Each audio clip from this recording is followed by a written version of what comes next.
ये भक्तजनों, आप सभी का आपके अपने YouTube चैनल आत्म प्रेमी पर हार्दिक स्वागत है। इस वीडियो के अंतर्गत आप कार्तिक माह में सुनी जाने वाली संपूर्ण कथाएं एक साथ सुनेंगे। इसलिए आपसे निवेदन है कि वीडियो के अंत तक जरूर बने रहें। और एक बात, इस आत्म प्रेमी चैनल पर हर रोज सुबह कार्तिक महात्म्य की कथाएं आपको सुनाई जा रही हैं, तो कृपया करके हर रोज सुबह 6 बजे कार्तिक महात्म्य का पाठ जरूर श्रवण करें। और आप सभी से निवेदन है कि अगर आप इस चैनल पर नए हैं तो चैनल को सब्सक्राइब जरूर कर लें और बेल आइकन को भी प्रेस कर लें, ताकि जो भी वीडियो आए सबसे पहले नोटिफिकेशन आप तक पहुंचे। अभी आप श्रवण कीजिए कार्तिक माह में सुनी जाने वाली संपूर्ण कथाओं का। सर्वप्रथम हम तुलसी जी की कथा से वीडियो को शुरू करते हैं। बोलिए तुलसी माता की जय। कार्तिक के महीने में सब कोई तुलसा माता को सींचने जाता है। सब बोई तो सींच के आती जाती, पर एक बुढ़िया माई आती और तुलसा माता से रोजाना कहती, तुलसा माता सत की दाता, मैं बिरला सींचू तेरा, तू कर निस्तार मेरा। तुलसा माता अडवा दे लडुआ दे, पीताम्बर की धोती दे, मीठा मीठा ग्रास दे, बैकुंठ का वास दे, चटके की चाल दे, पटके की मौत दे, चंदन की काट दे, झालर की झिणकार दे, साई का राज दे, दाल भात का जीमण 11 के दिन दे, कृष्ण को कांधा दे। इतना सब बात सुनकर तुलसा माता सूखने लगी। एक बार भगवान कृष्ण ने पूछा कि तुम्हारे पास तो इतनी औरतें आती हैं, तुम्हें जीवाएं गावे तो तुम कैसे सूख गई? तब तुलसा माता ने भगवान कृष्ण से कहा कि एक बुढ़िया माई आती हैं जो रोजाना इतनी बात कहकर जाती हैं। मैं और तो सब कुछ दे दूंगी, पर आप कृष्ण जी को कांधा कहाँ से दूंगी? थोड़े दिन बाद बुढ़िया माई मर गई। सब कोई उसको उठाने लगे, पर वह इतनी भारी हो गई कि उठी ही नहीं। सब कोई कहने लगे पाप घाट की माला फेरती होगी जिससे इतनी भारी हो गई।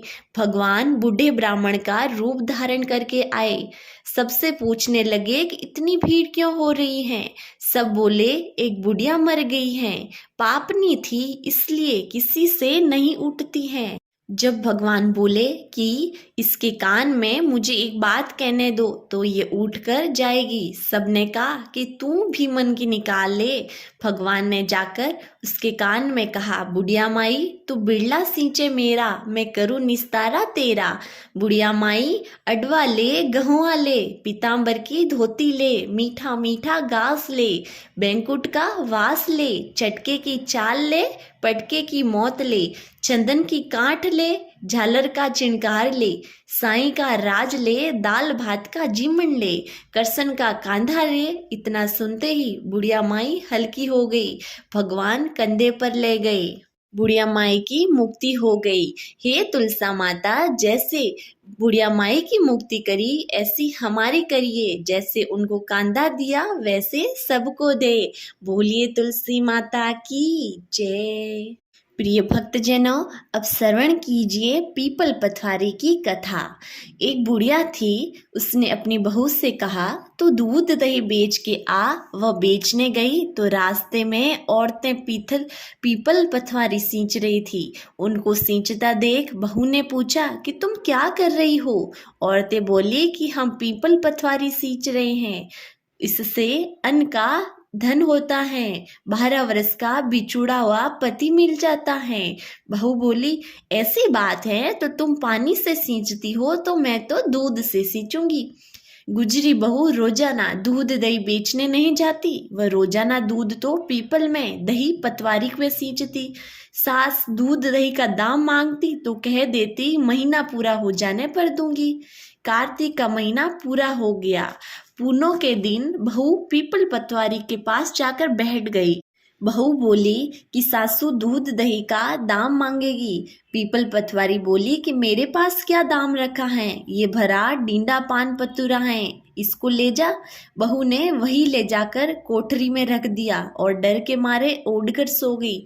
सासू बोली बहू पैसे ला। बहू बोली कोठरी में रखा है। सासू ने कोठरी खोलकर देखी तो हीरा मोती जगमगा रहा था। सासू बोली बहू इतना धन कहाँ से लाई। बहू ने आकर देखा तो सच में धन से भरा हुआ था घड़ा। बहू ने सास को सारी बात बता दी। सास ने कहा अब की कार्तिक में मैं पतवारी सींचूंगी। कार्तिक आया, सास दूध दही तो बेच आती, हांडी धोकर पीपल पतवारी में चढ़ा देती। सास बहू से कहती मेरे दाम मांग। वह कहती सासू जी कोई बहू भी दाम मांगती हैं, पर सासू कहती कि तू मांग। बहू बोली सासू जी पैसे लावो, तो वो पीपल पतवारी के पास जाकर बैठ गई। पीपल पतवारी ने सास को पान पतुरा भरा डींडा दे दिया। उसने ले जाकर कोठरी में रख दिया। बहू खोल कर देखी तो उसमें कीड़े मकोड़े बिलबिला रहे थे। बहू ने कहा सासू जी ये क्या है। सास ने आकर देखा तो बोलने लगी पीपल पतवारी तो बड़ी दोगली पटपीटन है, इसको तो धन दिया, मुझको कीड़े मकोड़े दिए। तब सब कोई बोलने लगे कि बहू तो सत की भूखी सींचे थी, तुम धन की भूखी सींचती थी। हे पतवारी माता, जैसे बहू को दिया वैसा सबको दियो, जैसे सास को दियो वैसे किसी को मत दियो। बोलिए पतवारी माता की जय। प्रिय भक्तजनों, अब श्रवण कीजिए कार्तिक महीने में सुने जाने वाली गंगा जमुना की कहानी। एक गंगा थी, एक जमुना थी। दोनों बहनें एक साहूकार के खेत में से जा रही थी। जमुना ने 12 दाने गेहूं के खेत से तोड़ लिए। गंगा बोली कि बहन ये तो चोरी हो गई, तुझे तो पाप लग गया। जमुना बोली कि अब वह कैसे उतरेगा। गंगा बोली कि 12 साहूकार के नौकरी करने से उतरेगा। जमुना साहूकार के यहाँ गई, बोली मुझे नौकर रख लो, 4 काम छोड़कर मैं तुम्हारे सारे काम कर दूंगी। एक तो झूठे बर्तन नहीं धोऊं, झाड़ू नहीं लगाऊं, सेज नहीं बिछाऊं और दिया नहीं साचूं। साहूकार ने उसे नौकर रख लिया। 12 वर्ष बाद कुंभ मेला आया। साहूकार साहूकारनी मेले में जाने लगे तो जमुना ने उन्हें एक सोने का टक्का दिया और बोली कि वो मेरी बहन गंगा है, उसको ये टक्का दे देना। कह देना कि बहन जमुना ने भेजा है। तो वह हाथ पसार कर गोरी गोरी बैयों में हरी हरी चूड़ियां पहन लेगी। वह लोग वहां जाकर सोने का टक्का देने लगे तो गंगा ने हरी हरी चूड़ियां गोरी गोरी बैया हाथ पसार कर टक्का लिया और बोली मेरी बहन जमुना से कह देना कि अब तेरे 12 वर्ष पूरे हो गए हैं, अब आ जाए। साहूकार साहूकारनी घर आए। जमुना से बोले कि तेरी बहन बोली कि तेरे 12 वर्ष पूरे हो गए हैं, तू आजा। ये सुनते ही जमुना की अश्रुधारा बहने लगी। साहूकार साहूकारनी को जब ये पता चला कि जमुना माता हमारे सारे घर का काम करती थी तो मुँहे माथा पड़ गए और सोचने लगे कि अब हमारा पाप कैसे उतरेगा। उधर जमुना गंगा के पास गई तो गंगा ने पूछा कि तू साहूकार साहूकारनी को धीरज बंधा कर आई है या नहीं। जमुना बोली कि मैंने तो कुछ भी नहीं कहा। गंगा बोली कि उनका धीरज बंधा कर आ, नहीं तो उनको संतोष कैसे होगा। जमुना उन साहूकार साहूकारनी दोनों के सपने में आई। बोली कि तुम दोनों उदास क्यों हो। वे बोले कि हमने तुम्हारे से ऊंचा नीचा सब काम कराया, अब हमारा पाप कैसे उतरेगा। जमुना बोली कि तुम्हारा कोई पाप नहीं लगा, मैं तो अपना पाप उतारने आई थी। तुम्हारे खेत में 12 दाने गेहूं के तोड़ लिए थे, इसलिए मुझे दोष लग गया। तुम्हारे यहाँ 12 साल काम करने से उतरा है। तुम उठो, तुम्हारे कोई दोष नहीं लगा, तुम्हारा खूब धन लक्ष्मी हो जाएगी और तुम्हारी मुक्ति हो जाएगी। हे जमुना माता, जैसे मुक्ति साहूकार साहूकारनी को दी वैसे सबको देना, हमें भी हमारे सारे पूरे परिवार को देना। बोली जमुना माता की जय। प्रिय भक्तजनों, अब श्रवण कीजिए चिड़ा चिड़ी की कथा का। एक बुढ़िया कार्तिक व्रत करती थी तो उसको भगवान कृष्ण खिचड़ी का कटोरा रख जाते और बुढ़िया व्रत खोल लेती। पड़ोसन देखकर जलती कि इसका कोई भी नहीं है, फिर भी खिचड़ी इसको खाने को मिल जाती है। एक दिन बुढ़िया कार्तिक नहाने गंगा जी गई। भगवान आए और खिचड़ी का बेला मकान में रख गए। पड़ोसन ने खिचड़ी का बेला उठाकर मकवान के पिछवाड़े में फेंक दिया। बुढ़िया आई तो खिचड़ी का बेला देखा तो उसको कहीं नहीं मिला। वह भूखी रही और कहने लगी कि कहाँ गई मेरी खिचड़ी, कहाँ गई मेरा बेला। पिछवाड़े में उस खिचड़ी के 2 फूल बनकर उग गए।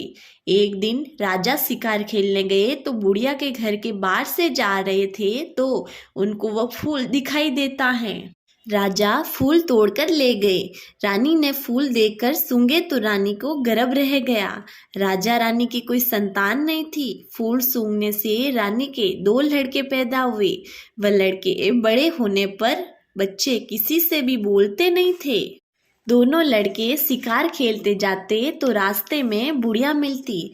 बुढ़िया कहती कहाँ गई मेरी खिचड़ी, कहाँ गया मेरा बेला। लड़के कहते हम ही तेरी खिचड़ी, हम ही तेरा बेला। जब भी लड़के शिकार खेलने जाते बुढ़िया कहती तो लड़के वही जवाब देते। राजा को पता चला। राजा ने बुढ़िया को बुलाया और कहा कि हमसे तो ये बोलते नहीं, तुमसे कैसे बोलते हैं। बुढ़िया ने कहा कि मुझे इस बात का नहीं मालूम, लेकिन मैं कार्तिक व्रत करती तो कृष्ण भगवान मुझे खिचड़ी दे जाते। तो एक दिन मुझे खिचड़ी नहीं मिली, तब मैं कहने लगी कहाँ गई मेरी खिचड़ी, कहाँ गया मेरा बेला। तब लड़के बोले कि तुम्हारी पड़ोसन ने खिचड़ी फेंक दी थी तो उनके फूल बन गए। राजा तोड़कर ले गए, इससे हम लड़के हो गए। हमें तो भगवान ने बुढ़िया के लिए भेजा है। तब राजा ने बुढ़िया को अपने महल में रख लिया। बोलिए भगवान कृष्ण की जय।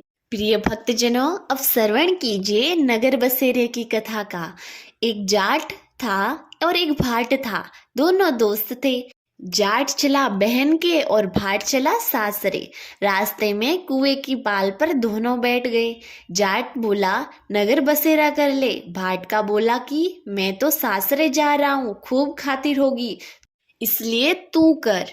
जाट कुएं की पाल पर बैठकर पानी की घंटी और चावल का दाना लेकर नगर बसेरा करने लगा और बोला नगर बसेरा जो करे सो मल धोवे पाव। ताता मांडे तापसी देगी मेरी माँ, मान देगी माओसी देगी द्वारका का वास। मीठा मीठा घास वृंदावन का वास, 5 कुल्टी छठी रास मेरा जिबड़ो श्री कृष्ण के पास। डालू पानी होए घी झट से निकल जाए मेरा जी, वह कहकर कराकर चल पड़ा। जाट की बहन ने चावल जिमाकर खूब बातचीत की अपने भाई से।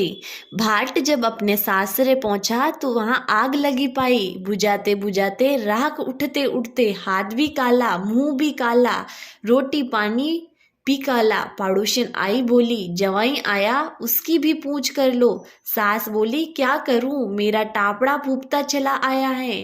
पड़ोसन ने रोटी और छाछ दी, उसने खा ली। शाम को दोनों फिर मिले। दोनों बोले क्या बात है। भाट का बोला मैं ससुराल में आग लगी, बुझाते बुझाते हाथ भी काला, मुंह भी काला, रोटी ना पानी। जाट बोला मेरी तो खूब खातिर हुई, मैंने कहा था कि नगर बसेरा कर ले। बोला अब कर ले। भाट बोला अब भी ना करूं, तेरी मौसी है, पता नहीं रोटी दे या ना दे। तेरी तो माँ है, दही की चुचली चूरमा की पेड़ी धरी पावेगी। भाट ने नहीं किया। जाट ने नगर बसेरा करा। नगर बसेरा करे सो मल धोवे पाव। ताता माड़ी तापसी देगी मेरी माँ, माँ देना मौसी देगा द्वारका का वासी। मीठा मीठा घास वृंदावन का वास, 5 कुल्टी छठी रास मेरा जिबड़ो श्री कृष्ण के पास। डालू पानी हो जाए घी झट से निकल आए मेरा जी, करके चल पड़ा। घर पहुंचते ही जाट की मौसी ने लाड चाव किया। भाट का घर गया तो उनकी भैंस खो गई। बाप एक लाठी धरे, एक उठाए, बोला कि ससुराल गया तो आग लगा दी, यहाँ आया तो भैंस खो दी। पहले भैंस खोज कर ला, तभी रोटी पानी मिलेगा। भैंस को ढूंढते ढूंढते सारा दिन हो गया, लेकिन भैंस नहीं मिली। बाजार में फिर दोनों मिले तो जाट ने पूछा, क्या खबर है? भाट बोला कि आते ही मेरे पापा ने भैंस खो गई, उसी दिन से ही ढूंढ रहा हूँ, रोटियों का ठिकाना नहीं। वह बोला, मैंने पहले ही कहा था नगर बसेरा कर ले। भाट बोला कि तेरे नगर बसेरे में इतना गुण है तो अब कर ले। दोनों नगर बसेरा करने लगे। नगर बसेरा जो करे सो मल धोवे पाओ, ताता माड़ा तापसी देगी मेरी माई, माई देना माउसी द्वारका का नाथ, मीठा मीठा घास वृंदावन का वास, 5 कुल्टी छठी रास मेरा जिबड़ा श्री कृष्ण के पास, डालू पानी हो जाए घी झट से निकल जाए मेरा जी। इन्होंने नगर बसेरा किया और आगे चले तो रास्ते में भैंस मिल गई, लेकिन घर गया माँ बोली, लड़के को आते ही निकाल दिया, सारा दिन हो गया भूखा मरता, उसको खूब अच्छी तरह जिमाया। उन्होंने सारी नगरी ढिंडोरा पिटवा दिया कि सब कार्तिक में पियर सासरे में आते जाते नगर बसेरा करें। प्रिय भक्तजनों, अब श्रवण कीजिए पंच भीखम की कथा का। एक साहूकार की बेटे की बहू थी जो बहुत सुबह उठकर कार्तिक के महीने में रोजाना गंगा जी नहाने जाती, पराये पुरुष का मुंह नहीं देखती।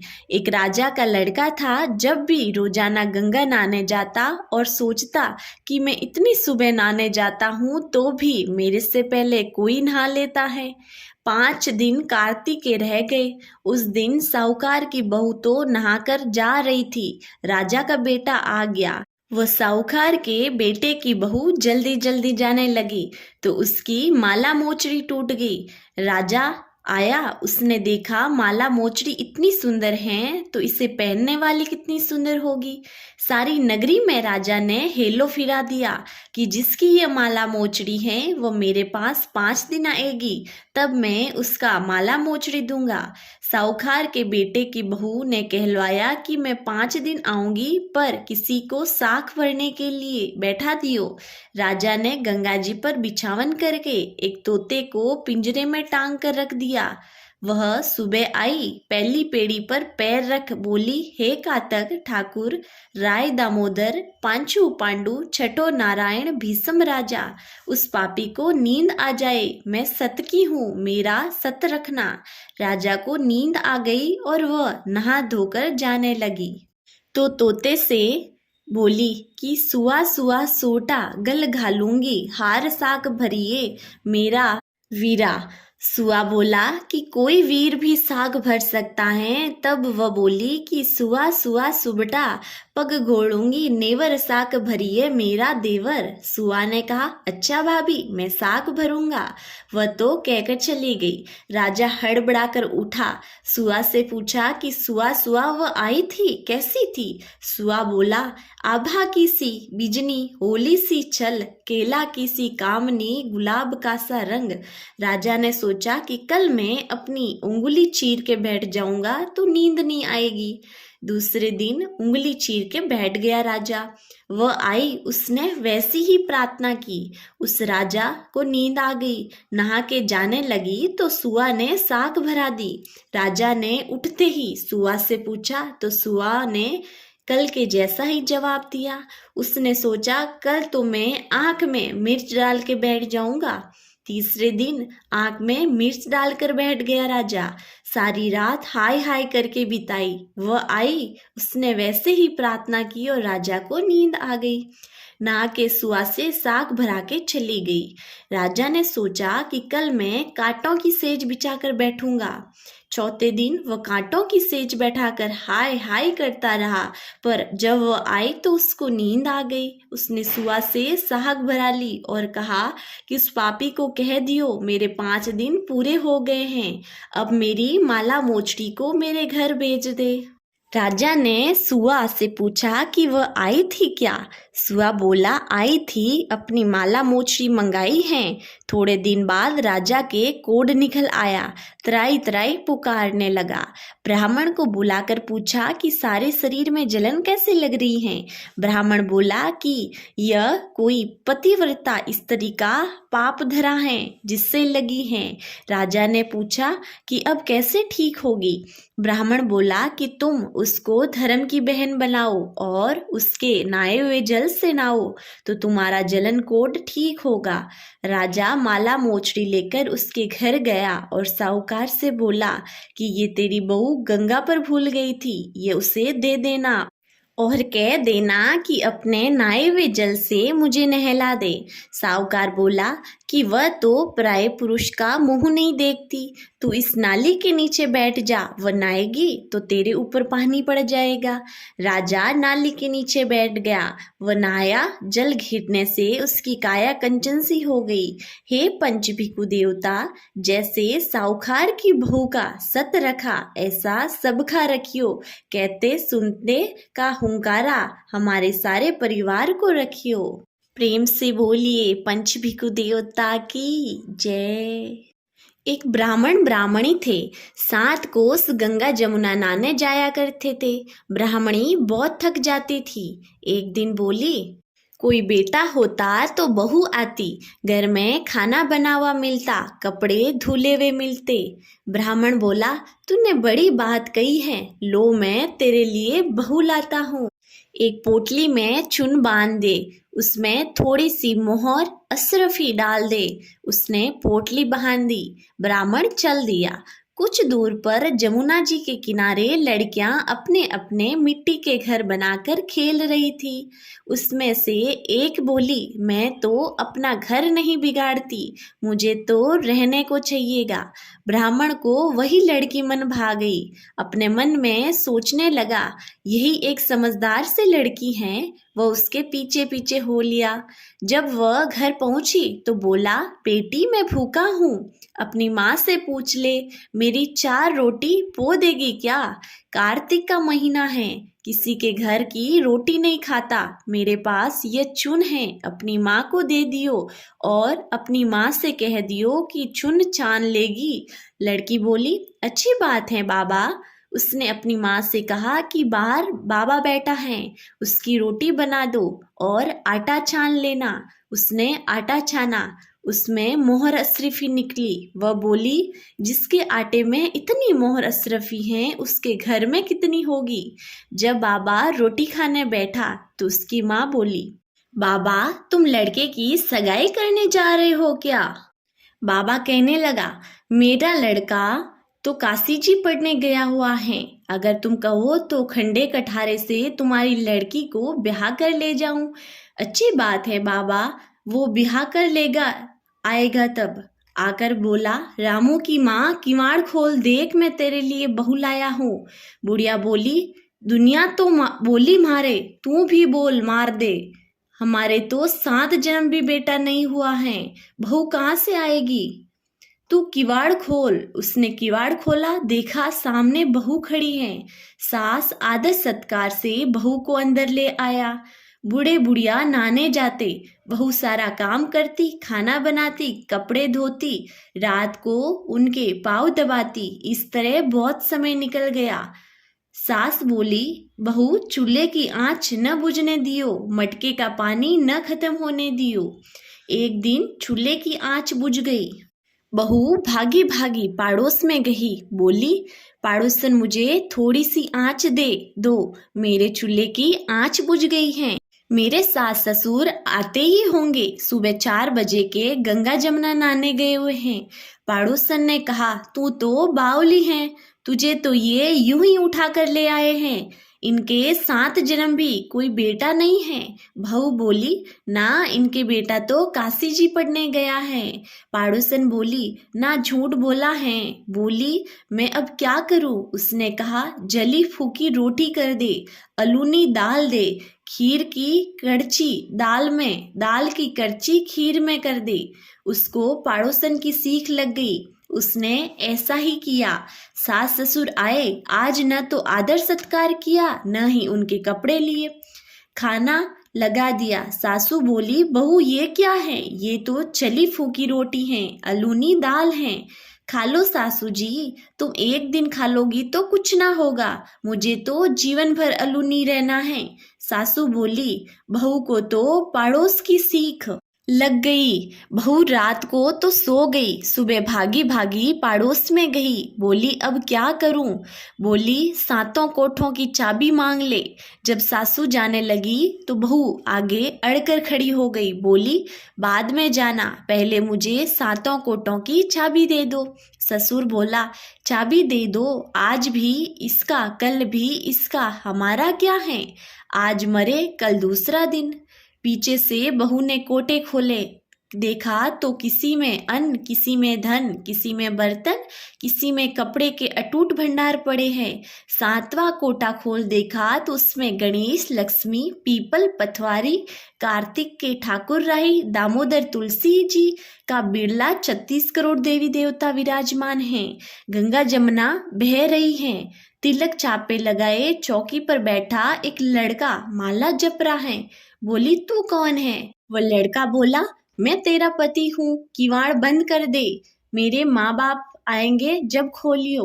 अब तो बहू खुश हुई, 36 प्रकार के भोज बनाए, 16 श्रृंगार किया, राची माची डाले। सास ससुर आए, बड़े प्यार से उनसे बात की, उनके कपड़े धोए, खाना खिलाया। बूढ़ा बोला, बहू तो धन देख के राजी हो गई। बहू सास के पैर दबाती जाए और कहती जाए, माँ जी तुम इतनी दूर 12 कोस गंगा जमुना नहाने जाती हो, थक जाती होगी, तुम घर में नहा लिया करो। सास बोली, बावली, कहीं घर में गंगा जमुना बहती हैं?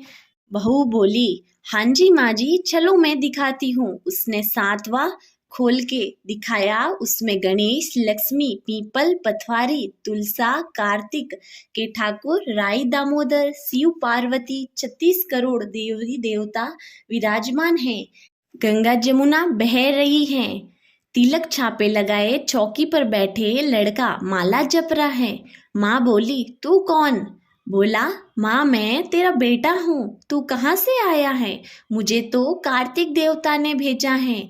माँ बोली, बेटा ये दुनिया क्या जानेगी, क्या जानेंगे मेरे घर का पति, क्या जानेगी दुरानी जिठानी, क्या जाने अगड़ बगड़ पाड़ोशन की तू मेरा बेटा है। उसने पंडित से पूछा तो वह बोला, परली पार पे बहू बेटा खड़े हो, इस पार बुढ़िया खड़ी हो।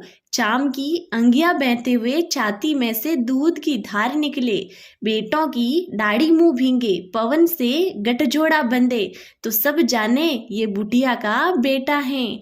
उसने ऐसा ही किया। चाम की अंगिया फट गई, छाती में से दूध की धार निकली, बेटे की दाढ़ी मूछ भींग गई, पवन पानी से बहू बेटे का गठजोड़ा बंध गया। ब्राह्मण ब्राह्मणी बहुत खुश हुए। हे कार्तिक के ठाकुर, राई दामोदर कृष्ण भगवान, जैसे उसे बहू बेटा दिया वैसे सबको दियो, जैसे उसकी इच्छा पूरी की वैसे सबकी करियो। कहते कहते हुंकार भरिए। बोलिए ठाकुर राई दामोदर कृष्ण भगवान की जय। प्रिय भक्तजनों, अब अंतिम कथा का श्रवण कीजिए, लपसी तपसी की कथा। एक लपसी था, एक तपसी था। तपसी तो भगवान की तपस्या करता, लपसी रोजाना 1.25 सेर हलवा बनाकर भगवान के भोग लगाकर टाली हिलाकर जीम लेता। एक दिन दोनों में झगड़ा हो गया। लपसी बोला मैं बड़ा, तपसी बोला मैं बड़ा, क्योंकि मैं भगवान की तपस्या करता हूँ। नारद जी बोले तुम्हारा फैसला मैं करूँगा। दूसरे दिन तपसी नहाकर आने लगा तो नारद जी ने 1.25 करोड़ का मुंदड़ा तपसी के आगे गिरा दिया। उसने आँख खोलकर देखा तो मुंदड़ा पड़ा था। उसने उठाकर पैर के नीचे दबा दिया और तपस्या करने लगा। उधर लपसी 1.25 सेर का हलवा बनाकर भगवान को भोग लगाकर टाली हिलाकर जीम लिया। इतने में नारद जी आए और दोनों को अपने पास बिठाया। दोनों पूछने लगे कि कौन बड़ा है। नारद जी ने तपसी से कहा कि अपना पाँव हटा। पाँव हटाते ही मुंदड़ा निकला। तब नारद जी बोले कि मुंदड़ा छुड़ाने से तेरी तपस्या भंग हो गई है, इसलिए लपसी बड़ा है। तपसी कहने लगा कि मुझे मेरी तपस्या का फल कैसे मिलेगा। नारद जी बोले, तेरी तपस्या का फल कार्तिक नहाने वाली देगी। सब कहानी कहकर तेरी कहानी नहीं कहेगी तो कार्तिक का फल तुझे तो हो जाएगा। धोती देकर अंगोछा नहीं देवे, सीधा देकर दक्षिणा नहीं देवे, ब्राह्मण जिमाकर दक्षिणा नहीं देवे, दीवा छास के हाथ न जोड़े तो तेरा पुण्य कपड़ा दे के बटन न लगावे, दाहिना हाथ ने नाड़ा बांधे तो सबका फल तुझे हो जाएगा। इतना कहकर नारद जी चले गए।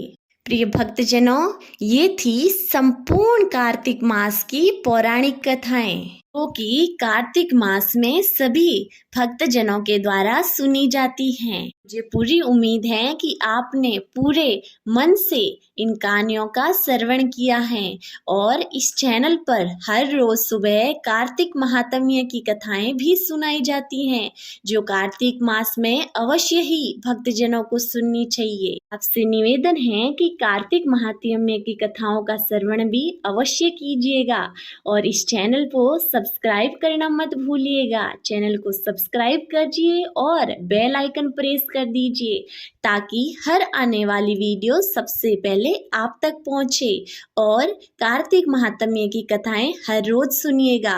इस तरह की कथाएं और अन्य जानकारियां भी आपको इस चैनल पर हमेशा मिलती रहेगी। तो इस चैनल को सब्सक्राइब कीजिए और वीडियो को लाइक कीजिए और इस वीडियो को आप अपने परिवारजन, मित्र, बंधु, भाई बहन सबके साथ शेयर कीजिए जिनको कार्तिक मास की कथाएं सुननी है।